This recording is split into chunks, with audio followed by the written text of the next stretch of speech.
Ready and racing. Welcome to the Dogcast for Greyhound Racing SA. Visit grsa.com.au. Well, welcome to the latest edition of the Dogcast, brought to you by Greyhound Racing SA. I'm your host for today, Brenton Yates, and as always, joined by Greyhound Racing SA's racing manager, Shaun Mathieson. Matho, welcome, and we have got a really big week coming up in the greyhound world here in SA. Yeah, thanks, Yatesy. Yeah, great to be back on the Dogcast with you.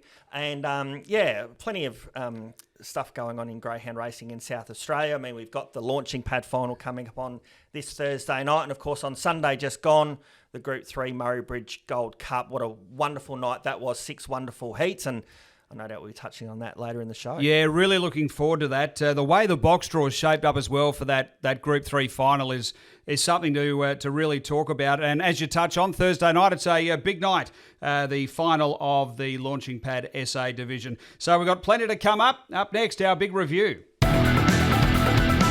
The Week in Review.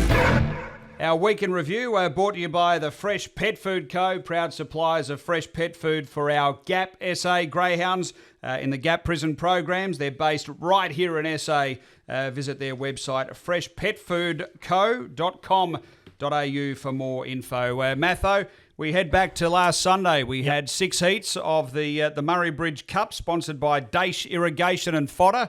A terrific series, and I'm really intrigued by the final, but let's first look back on what happened Sunday night. Yep. And first heat taken out by the Red Runner, which was a little bit of the pattern of the night. Those drawn closer to the rails seemed to do okay. Sandave Diamond able to drive, lead and win. Yeah, terrific for Tony Rasmussen and the team there. Sandave Diamond, double-figure odds, Yates, as well. But, I mean, the dog goes really good at Murray Bridge. It's high grade there. And, was able to lead. And it was, like you're saying, a bit of the pattern drawn inside, but able to lead on Sunday night, went a long way to getting the victory. So, Sandave Diamond did a good job to lead throughout. Fantastic Kiri, a nice second, qualified for the final in running as one of the fastest second place getters. And Punga Raider, not much luck for Tim Aloisi. Yeah. We've seen him here at Angle Park. He's going to be a really good dog in the next coming months for Tim. Probably first look at Murray Bridge and got a bit too far back. It was a bit slow out, wasn't he? Yeah. He just couldn't make up that ground. But you're right, fantastic. Kiri closed off nicely and sort of made its way through to the final. So they were the two that were to progress from the opening heat. What about heat number 2? Another Box 1 performer, Panorama, able to drive through. Yeah, we've seen this dog for the Ben Rawlings team. It's got good high speed. Once able to lead, was always going to be hard to catch. 29.82, which wasn't a bad time for him. Held off Victor Lisa in the final straight to qualify. This dog does have really good speed, and so will obviously put himself in the race in the final. But he was able to lead, won by a neck, so just got home. Yeah. But again, I think strong enough to the line. Yeah, I think the key to it as well was the pressure came from Victor Lisa and was able to lift and sort of go again. Yeah. It had that flat spot mid-race where Victor Lisa really put some heat on and able to survive and get through to the final. Come up with a bit of an awkward draw for me. Yeah. We'll get to that as far as the final goes. One I really liked was taking out the third heat of the Cup, Tom Keeping. Tell me about this qualifier. Yeah, well, Tom Keeping drew wide, but didn't bother him. Was able to race forward, find the front, and then really raced away from them. Maybe a little bit of jamming off the back straight with the ones in behind, but he was off and gone, wasn't he? 25 and... 53, which is a really good time. Matt Lanigan, I mean, they do a lot of kilometres from across the border. What benefited this dog, he had a look the week before in the morning meeting that got shifted there due to the heat. And so he had a good look. So I'm pretty sure winning his heat and then into the final, that'll be 3 looks. He'll be even more improved for the final. So I think he's a big player for the final. He was able to beat Fired Up Finn, who flashed home at $71, Yatesy. You don't see too many of them find the money at those sort of prices. But a really good run. But the one out of that final was just Tom Keeping. Really. Yeah, I think you're right with Fired Up Finn as far as a follow. It was a decent sort of run. I know the margin was significant because the winner was so good, but it was well back early, able to sort of find its way through, and I thought found the line okay. So from a future perspective, worth a look, Fired Up Finn going forward. Look, the quickest qualifier was Raver's Army. Interesting sort of run. Yeah. Began well, really flat mid-race, and we know the strength it's got going over those sort of middle distances. And we had another qualifier out of this particular heat as well. Yeah, so Raver's Army, 25.44. Like what you said, Yates, I thought he began really well. I thought he's dangerous here. And then just lost a little bit of ground to the leaders. Yep. But then once they turned for home and sort of the gaps opened up for him, he was really strong. And we know he's gone sub 34 here at Angle Park over 5.95. So the strength about him is really good. Good that he qualified. He'll be better for the run in the final. And as you mentioned, missed the ticket for Ben Rawlings. This is a dog that's been racing... Actually, I reckon likes Murray Bridge better than anywhere else. A big one-turn track for him. And he was able to charge home. 25.61 for him running second was a really good time. So both of them, I think, will be good players. A lot of money for Victor Marley in this race. She is the Oaks winner from back in December at the Bridge. And we know she's Group 3 place that went, Group 1 place at Wentworth Park in the National Futurity. But a lot of money for her. She showed good speed, but the other two were just a bit too strong. Yeah, she was able to get to the lead sort of in that after that first bit where Raver's Army got jammed a little and sort of led and then sort of battled on into third. Was certainly beaten on her merits, I thought, in that particular heat. Raver's Army, very good. And look, the interesting thing about these heats, and I think it's going to really transpose its way through to the final. Look, this start, you got a really long run, right? Yeah. And that's generally where you need to find a spot and settle. But I reckon the race is going to be won from the back turn to the home turn because to me, these heat winners, that's where they really won it, most of them. With the exception of perhaps the first two, Sandave Diamond and Panorama, Tom Keeping, brilliant from that turn off the back to the home turn. Raver's Army had to really muscle. That was a key part to its particular run.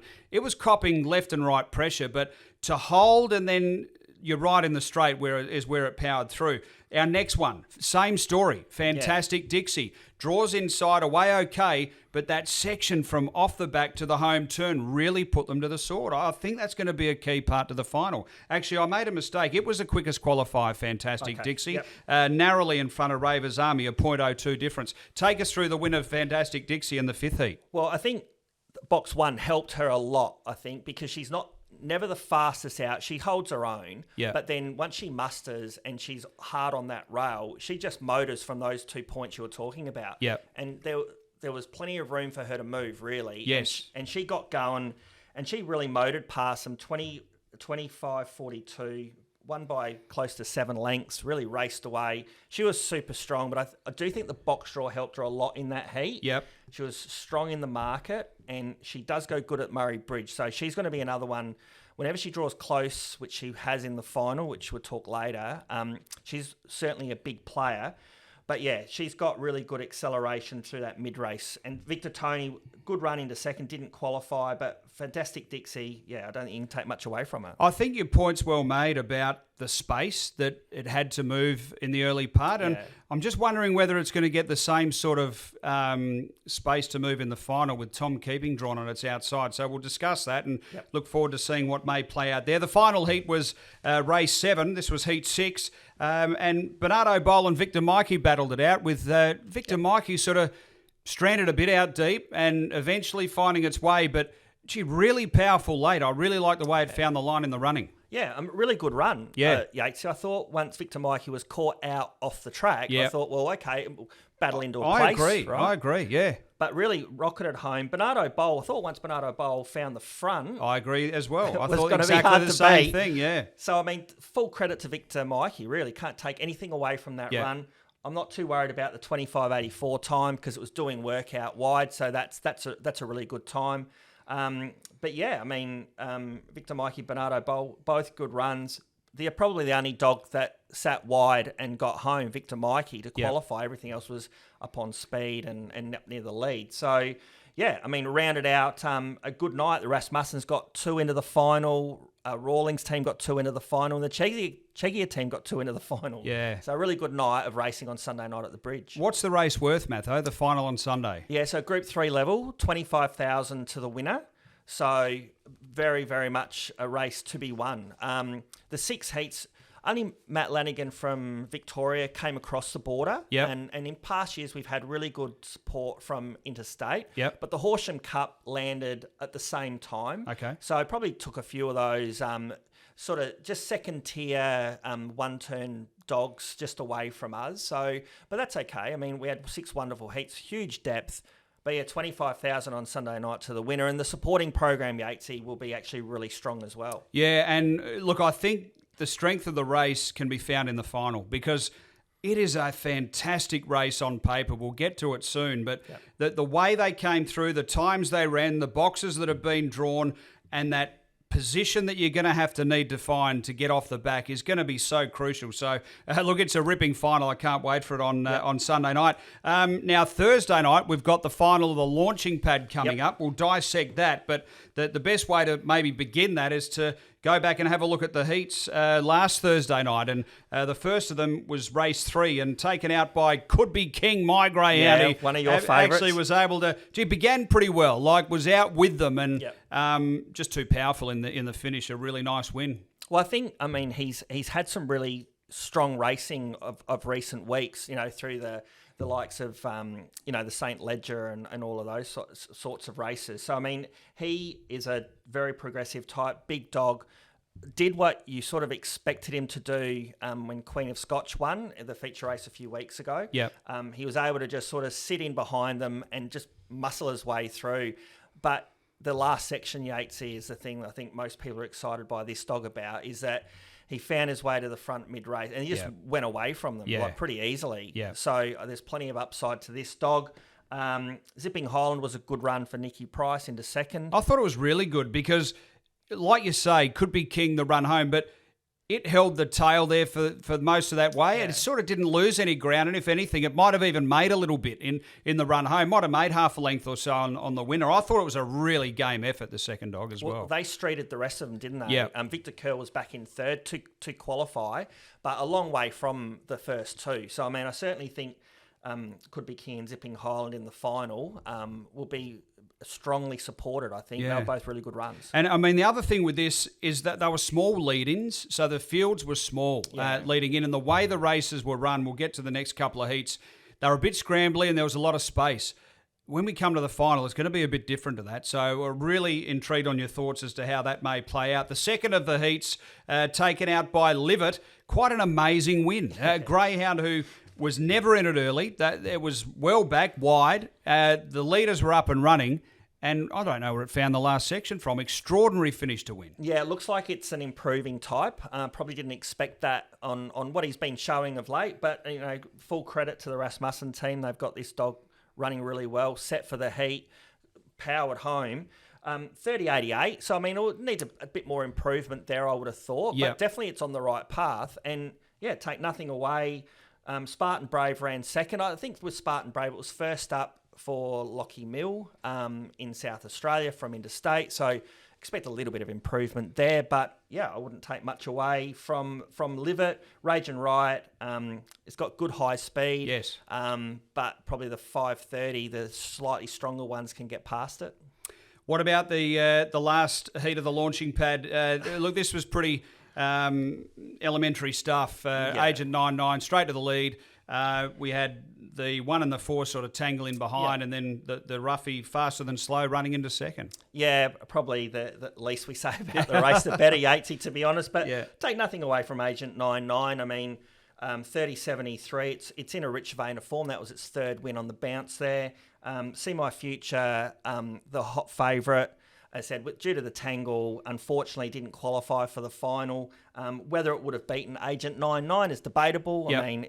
Agent 99 got the job done from the front, and Fast and Slow was able to qualify in that second position. But all 3 heats were really good and competitive, even though they were small. They all progressed to the final this Thursday night, and ultimately the winner of that will progress to the $400,000 launching pad at Sandown in a few weeks' time. Yeah, terrific stuff.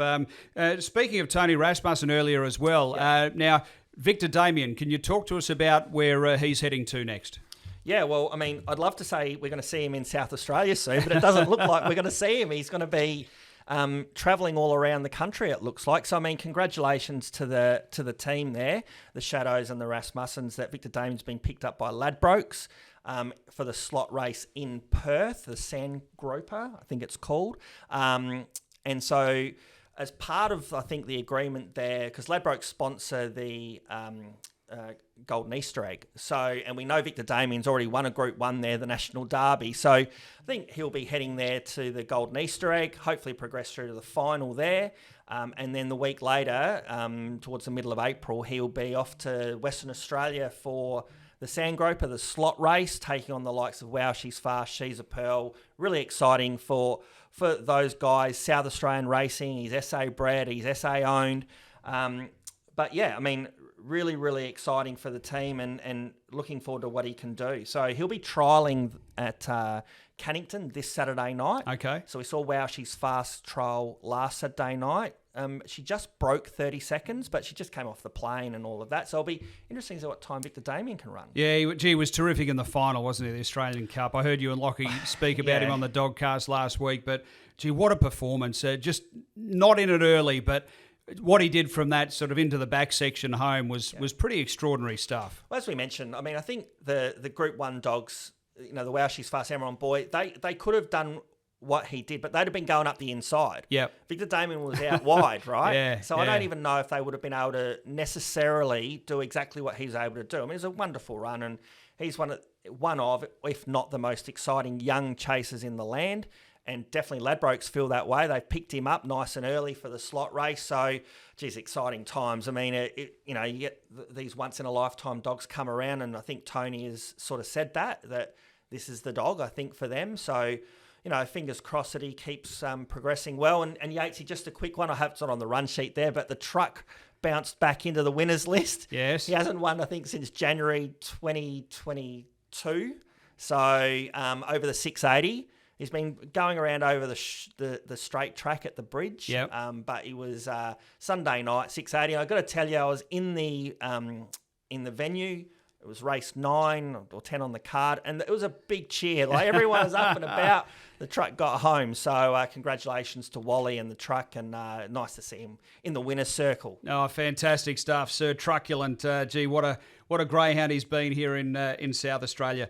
All right, mate. Well, we're going to come back. Big previews. They'll be on the way. The preview. Our time now for the preview of the Daish Irrigation and Fodder Group 3 Murray Bridge Cup. That's coming up this Sunday, the 12th of March. Gates open at 4:30. There's trackside food, bar, live music, activities for the kids. Entry is a gold coin donation to the Murray Bridge CFS. And with a public holiday on Monday for the Adelaide Cup in the Gallops World, Matthew, I'm sure this is going to be a really nice crowd. And the Murray Bridge locals, they certainly get out and support this event. Most definitely. As you mentioned, the public holiday the day after, so no reason not to get there. Locals or just travel up for the night.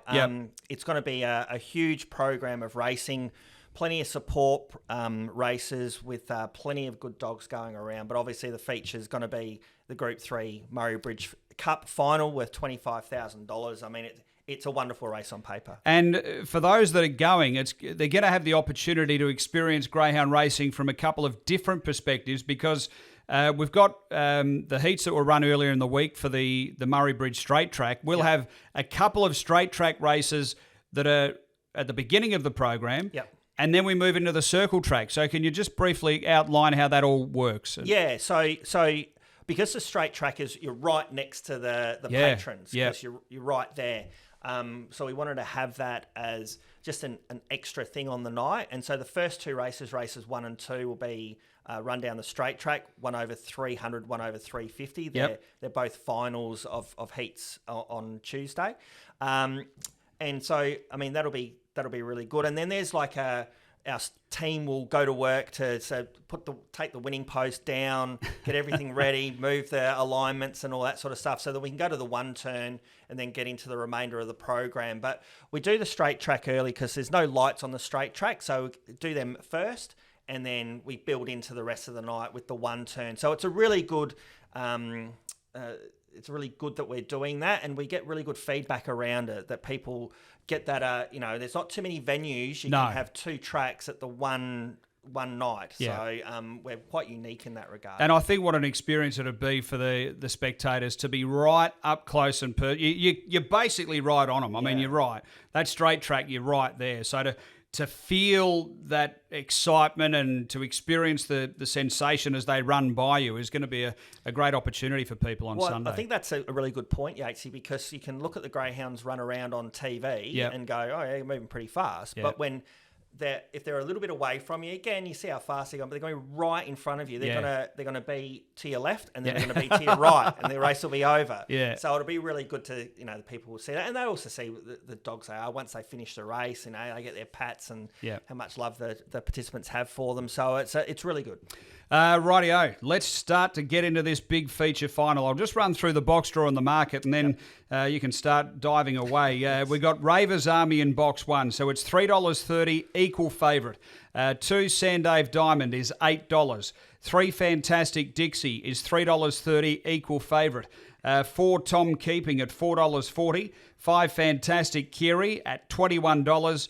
Number 6 Panorama, $10 on the tab fixed.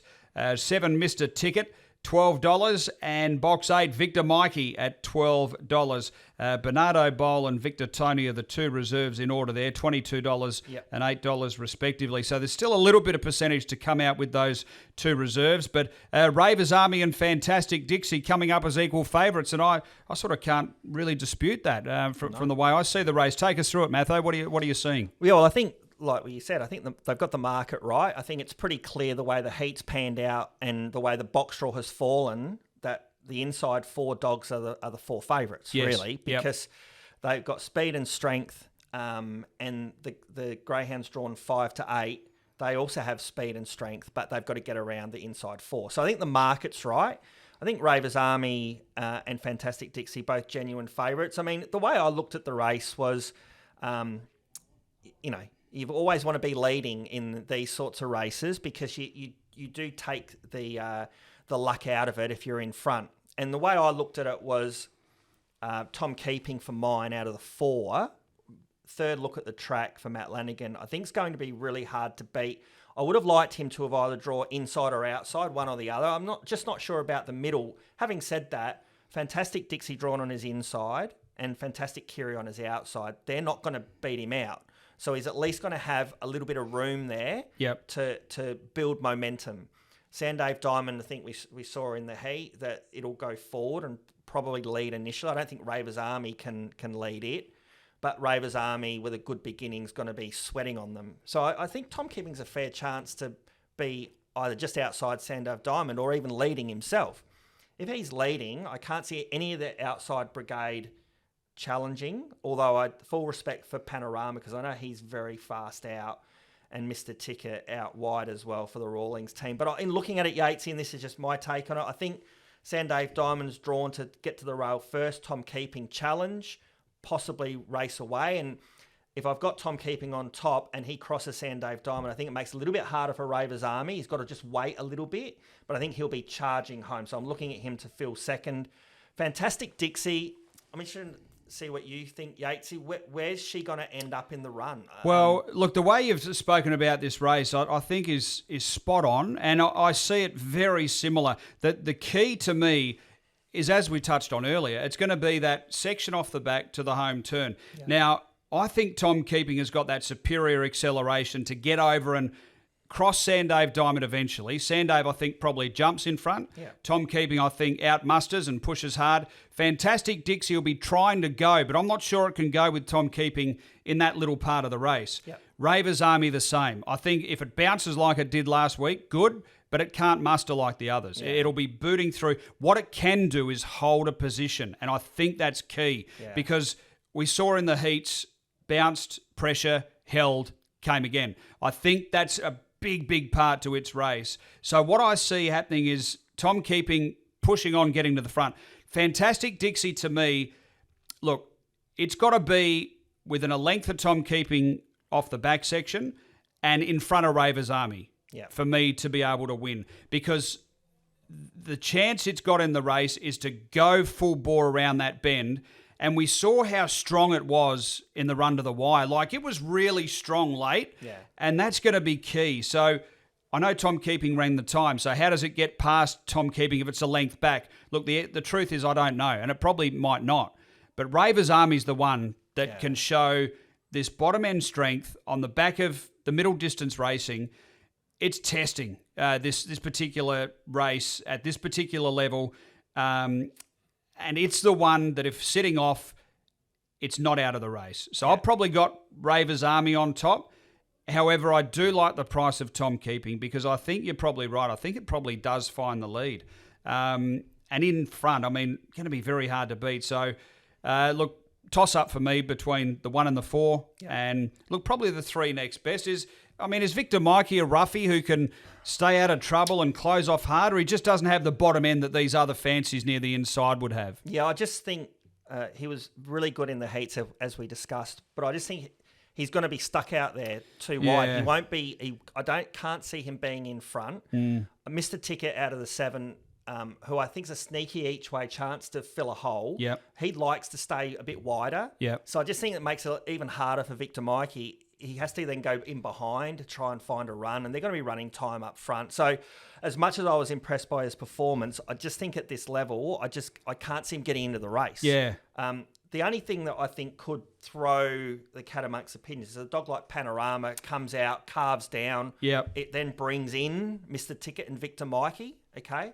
But I just think that the dogs are running too fast to their inside. And that's why I'm liking Tom Keeping on top. Raver's Army, I said, I think Mr. Ticket could fill a hole if there's any sort of jostling around at a good price. And definitely Fantastic Dixie to fill out the 4. But it's a really interesting race. And like all these races, Yates, I mean, you pick the point where the race is going to be won and lost. It's not going to be run 50 metres after the start. It's that middle section, and that'll determine everything. So, I mean, it's going to be a wonderful race on Sunday night. My little concern with Mr. Ticket is just, like in the heat, I didn't feel like he handled the clutter all that well. Like, he probably held a spot, but he wasn't really going, as compared to maybe a Raver's Army who was holding and then going. So I just thought he might get, tangled up a little bit. Look, I concede the point on Panorama. I'm going to go Raver's Army on top to beat 4 Tom Keeping, but I could easily go the other way if you twisted the arm. I thought Fantastic Dixie was clearly the next best, and then it's take your pick for me. Yeah, what do you think? Yeah, no, again, Tom Keeping, I think we're right with the race. Raver's Army for second. Mr. Ticket, I just think he probably prefers the big one turn 455 at this stage in his career. He's getting a bit older. I think that suits him. I don't mind him out in box 7, to be honest. But I take your point. If he a bit of crowding from last week. But as I said, I'll throw him in for 3rd. I think he can be a bit of a blowout, and then Fantastic Dixie for 4th. But yeah, it's going to be a really good race. What about Thursday night, mate? We've got the final of the SA launching pad. Do you have a market available for that just yet? Not at the moment. The tab don't have one out yet. Okay, so the box draw is like this: Victor Curl in 1, Livet in box 2. We've got Spartan Brave in 3, Agent 99 in 4, box 5 for Could Be King, Zipping Highland box 6, Faster Than Slow in 7. And Rage and Riot in box number 8. See My Future Rolling Right, the 2 reserves. Matho, take us through this one, the final of the launching pad. What do you make of it? Well, the main chances have drawn awkwardly, yes, to be blunt about it. But I'm going to jump on your bandwagon, Yatesy. I'm pretty sure, well, I assume you're going to be going for Could Be King. But how do you think he's going to handle? Because, look, we touched on this in the lead-in, that these heats, there was a lot of space. You could do what you like. It was a bit like in footy. You're out there, a bit of bruise-free footy. This isn't going to be that. This is finals-like atmosphere where you've got to cop what's coming, you've got to make your own way, and you've got to get your own runs. I think he's capable of being able to do that, but I mean, there's a squeeze going on here because I think Livet will want to get up. Yep. Agent 99 might be the nice little speed in the race, but Zipping Highland might stay up the track a touch. And Rage and Ride will be pushing over, I'd imagine, from box 8. So I just really feel the box draw is important here because there's one that I think can sort of measure up, but I'm with him. How do you feel he can handle the traffic and stuff around him? I'm okay with box 5. I probably would have, if he'd have drawn inside, that's when a lot of traffic comes his way. But I think drawing box 5, the way I saw the race, and I agree with you, I think Agent 99's the key for him. Agent 99 needs to run a bit of cover for him to the first turn. Do you think she leads?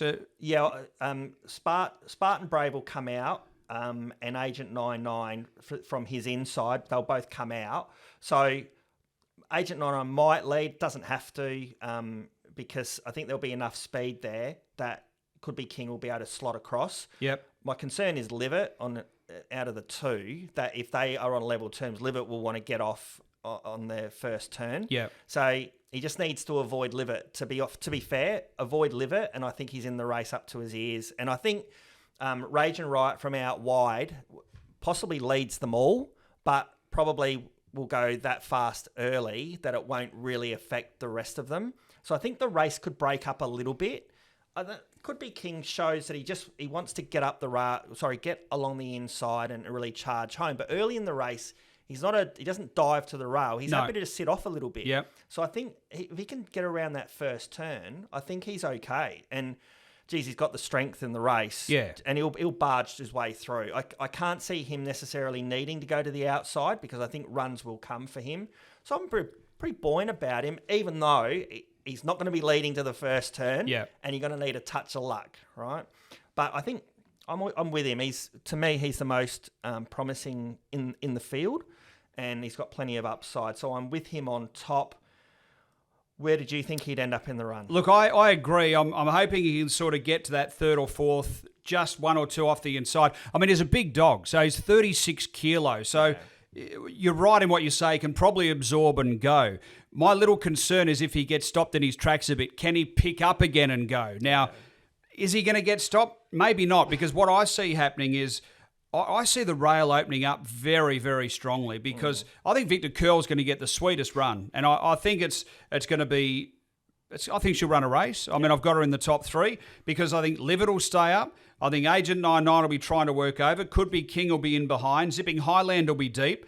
You got Raging Riot who'll push on. And I think Victor Curl's going to get a lovely run through. And I know it was beaten a fair margin by Could Be King in the lead through. But look, if he has any sort of bad luck, I think she probably might get things. What she had 4 box 1 runs for 3 wins. So she has drawn where she can probably pull a run here. Yeah, I agree with you 100%. I was just slightly disappointing how much ground she gave up to the other two in her heat. Yep. In his heat, I think Victor Curl. But, I don't know. I think he's got enough speed to be up there, but I just think they're going to have to go 30...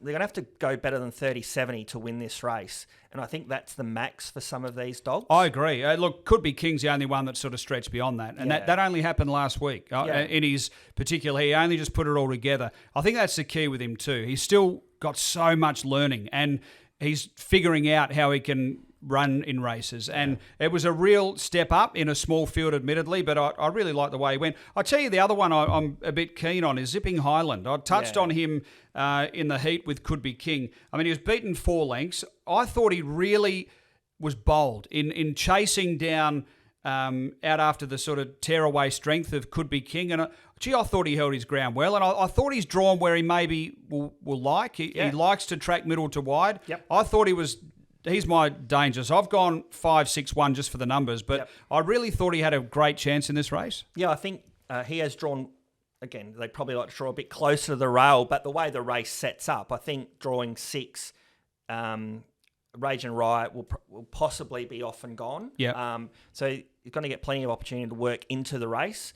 And any touch of bad luck to Could Be King, Zipping Highland is definitely the danger for me. I'm very similar to you.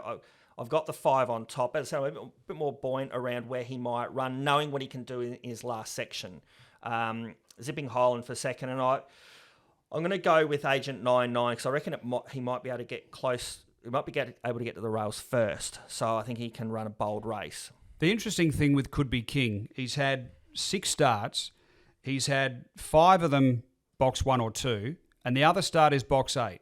So 3, 4, 5, 6, 7, he's never found himself there. Yeah. So this is new territory. Once again, a new learning experience for him, and how he handles it. I think it's probably going to pan out okay from the elements you've touched on. But look, it's a new thing for him. But that said, he's the on-top pick. Terrific. All right, that's a look at the launching pad, Matho. Yes. Now, here we go. You've got the chest out and ready to beat it again. Yep. You stayed on the Molly Irish bandwagon last week. I saw you the Dogcast with Lockie, and you got the cash again. She's looking to make it through. You're not on her again Thursday, No, I've jumped off her. But I remember you saying to me that you just keep backing them in. The more they win, they keep winning. You keep getting a better price. Yeah, true. But I've jumped off her this week. But isn't she going really well? Oh, Yates? yeah, she is. She's drawn the 8, I think, Thursday, isn't she? Yeah. Just with Queen of Scotch in the race. Yeah. I just don't know if she can get to the lead with Queen of Scotch on her inside. Yep. She's going really well and definitely got the job done for the Dogcast listeners. I felt so sorry for Lockie, who was on See My Future, and not a scrap of luck there last week. No, copped heaps of trouble in the launching pad heat. Now, what are you going for Thursday night? What's the best bet, Matho? The best bet will be in race 11, and it's number 4, Flip the Script. Tell me about this. Neil Mann. Really good run last start. Flashed home against similar opposition he meets here. To run second, charged home. He's got 500 and 600 metre form from interstate. Neil Mann, it's only a couple of runs for him. He's won at Gawler. He beat Kruger's Lass at Gawler, which is a fine effort to beat her at He was Gawler. double figure odds there. He was. Yeah. I think he'll get a nice run into the race. I think he's going to slot in behind the speed and be really strong at the end. So hopefully we can get a bit of odds there about him. Maybe the $3 or $4. I don't think you'll get much more than that, but I like him on top for Neil Mann. Well, I've had to go searching just into the confidence bin, just to try and get something, try and rebuild some belief and strength. So I've gone a bit of a weak way here, I think. Queen of Scotch for me. Yep. Race 6, number 4. I think you're right. We touched on that race with Molly Irish. I think Queen of Scotch will burn through and be too good after a campaign in Victoria. Yeah. So race 6, number 4, she's my best. And look, I'm going to tip into Could Be King as well. So okay, nice. We've had him twice and been rolled, third time lucky. So in the feature, I'm going to put a star next to his name as well. So hopefully we can get the cash there on Thursday night. You got anything else you want to add, mate, before we wind it up for today? No, it's been a big show. Really looking forward to Thursday night, launching pad. Sunday night, Murray Bridge Cup. Also, Yatesy, just on that, the winner of the Murray Bridge Cup, dog and or trainer, there's a $10,000 bonus if they can go off to Mount Gambier a few weeks later, towards the end of the month, and win the Mount Gambier Cup. So terrific. We've had some dogs try to take it out in recent years. A Weblek Ranger won the Murray Bridge Cup last year and then ran second in the Mount Gambier Cup. So they did really well, but they didn't get the bonus. So whoever wins on Sunday night, no doubt they'll probably head off to Mount Gambier.